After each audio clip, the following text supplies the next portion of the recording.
Hello guys, Andrew here. Welcome back to Drew Tutorial. And in this video, I'm going to show you how to add link to an image or text in Miro. So whatever element you have, if you want to add a link to it, you can easily do that.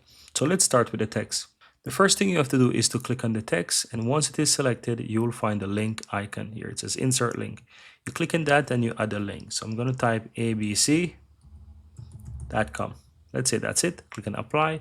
And that's it. A link has been applied to this.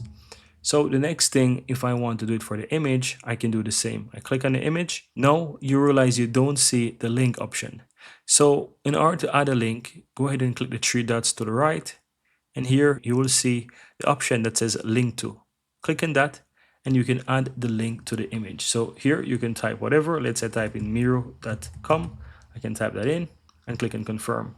And so a link has been added to the image. And that's it, guys. So that's how you can go ahead and add link. And as you can see to the upper right of the image, there's a link and I can click on it and it's going to take me over to miro.com. And so that's how you go ahead and add links to images or text on Miro. Very easy and very simple.